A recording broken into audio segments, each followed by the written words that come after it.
Welcome to Vegan Land. First of all, a shout out to Michelle Lowe for featuring our previous video about mink on her channel. Thanks, Michelle, and there's a link in the description down below. Michelle does fantastic content. Today, we've got a very exciting revelation. Just as we're settling into feeling like we've kind of got a handle on COVID-19, Christmas is coming. What could possibly go wrong? Well, supposing I said that there's a potential pandemic on the non-vegan Christmas plate. I'm talking about the dead body of an innocent being potentially carrying a virus that it can infect human beings. And you're going to say, no way, and I'm going to say, check this out. This is Pamela from Animal Justice Emergency. We bring you investigations, context, opinion, and content to empower your vegan activism and your vegan journey. Are we entering coronavirus Mark II? Or should that be avian flu virus? It's here, it's now, and it could be you. And you need to understand why governments and the media and industries are basically keeping very, very quiet about this. Now, it started with a story that I read in the Guardian newspaper a couple of weeks ago about avian flu. And there was one line that struck me. It said, farmers found to be breaching new biosecurity rules face unlimited fines or 3-month prison sentences. So what had happened? There were outbreaks of a highly pathogenic, highly infectious and deadly version of avian flu in the UK, in Gloucestershire, in Devon and in Cheshire, amongst other places. And hundreds of thousands of innocent birds have been killed, what they say, culled.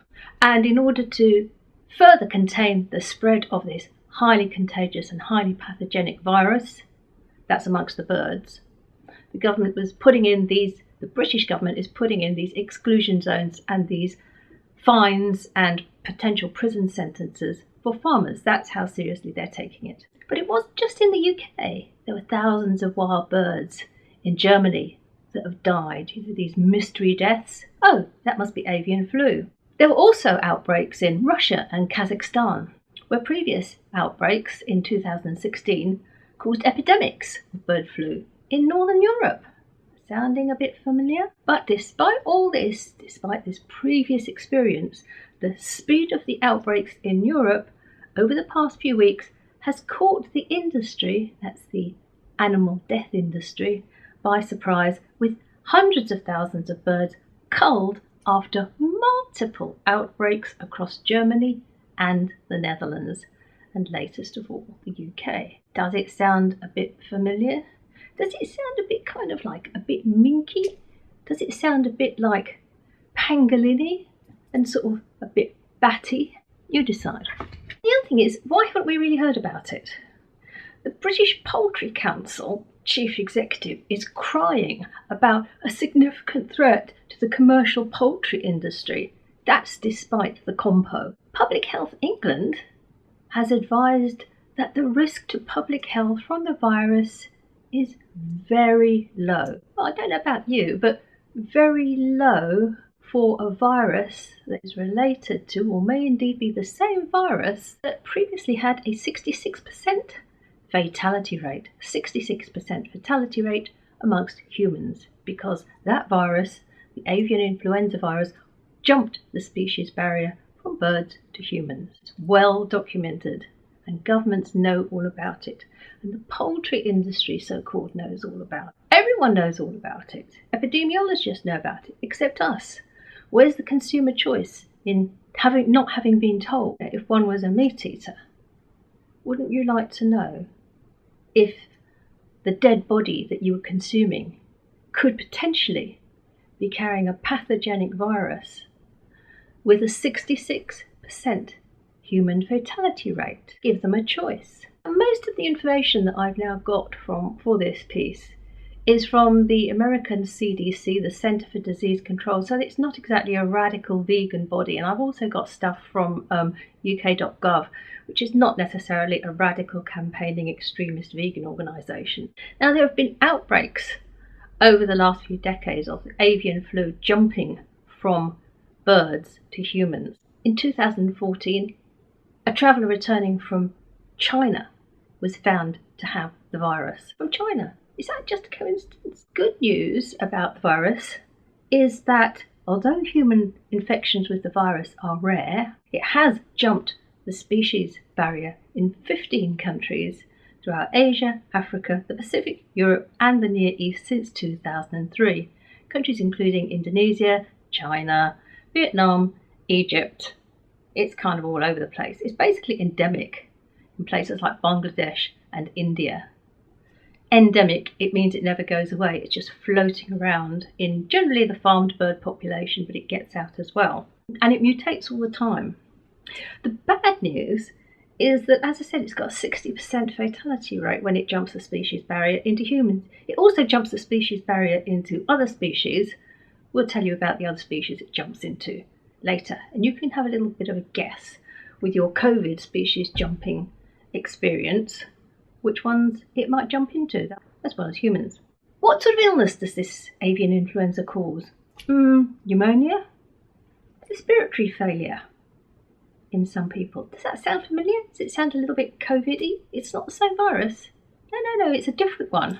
Unlike COVID-19, this is going to be good or bad news depending on how old you are. The majority of human infections with avian influenza occurred among children and younger adults below 40. And the mortality rate is the highest between age 10 to 19 and young adults. So it's kind of completely the opposite from COVID. Most cases of avian flu have been linked to contact with infected poultry, i.e. live birds, so that's okay unless you're a farmer. Unfortunately, you could also get infected if the birds that you were in contact with are dead. I don't know how long they have to have been dead for, like freshly dead. It makes me wonder if you've got dead birds, like dead chicken bodies and dead turkey bodies and dead duck bodies and dead goose bodies, and you've got, this is in a context of avian flu breaking out in Europe and the UK and hundreds of thousands of birds being killed. What about the dead bird bodies on your supermarket shelves? Do we know for 100% certainty that they're not going to be carrying some dodgy, deadly, species-jumping avian influenza virus with a 66% mortality rate? Well, no, we don't. We hope and pray, but we don't know. And because we don't know most of the time, or we don't even know that this virus is floating around, because the media and the government are staying very stum about it, we can't make an informed decision.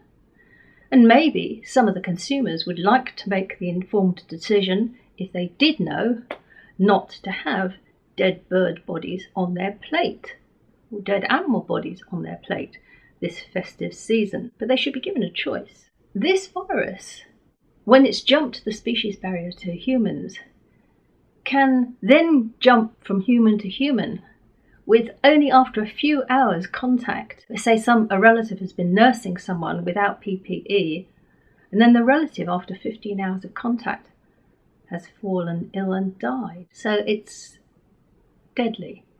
These strains of viruses, as I said, they're mutating all the time, exactly the same as COVID.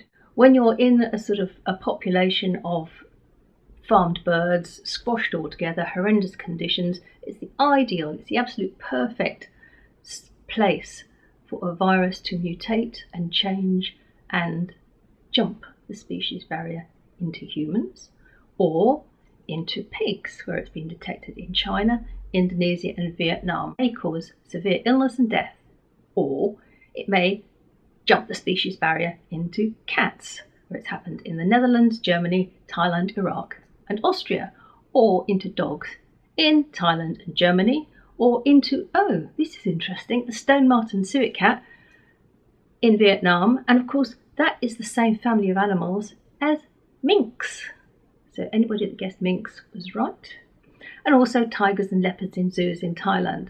And also we remember that COVID ended up in a tiger or lion, I think it was in New York.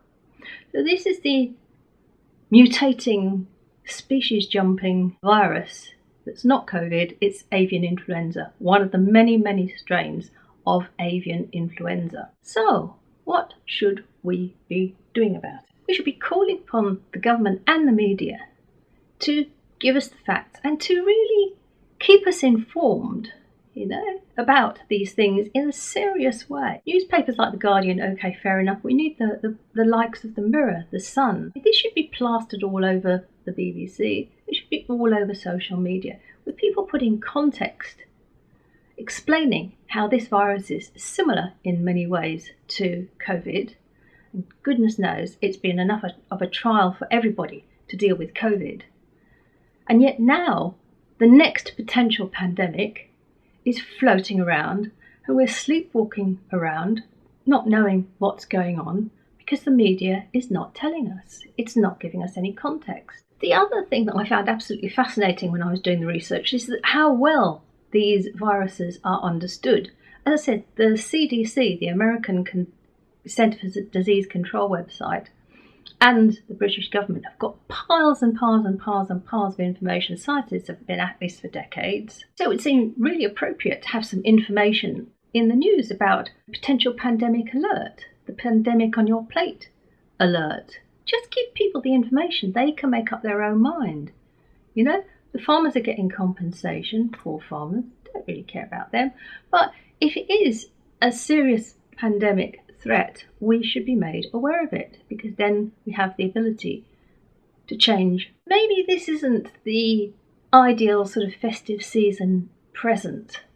Maybe it's not the good, happy, festive news everybody wants to hear. Lighten up a bit, because it's difficult enough with your bubbles, if you're not bubbles, with your family and friends, or maybe you're spending Christmas on your own. I understand that people don't want to know, but if you don't know the truth or the possibilities, how can you make an accurate judgment about how to conduct your life? And that's why I've been sharing this with you today. And especially as vegans, I think we have a duty. We're going to be having some sort of conversations with friends and family members over the festive season and ongoingly. And I think this is the sort of thing that we can helpfully bring into the conversation. It might save some lives, animal lives. It might save some human-animal lives. Let me know what you think in the comments. This is Pamela from Animal Justice Emergency. Together, we can end the war against other animals. Please feel free to like and subscribe. And thank you so much for your time and kind attention today.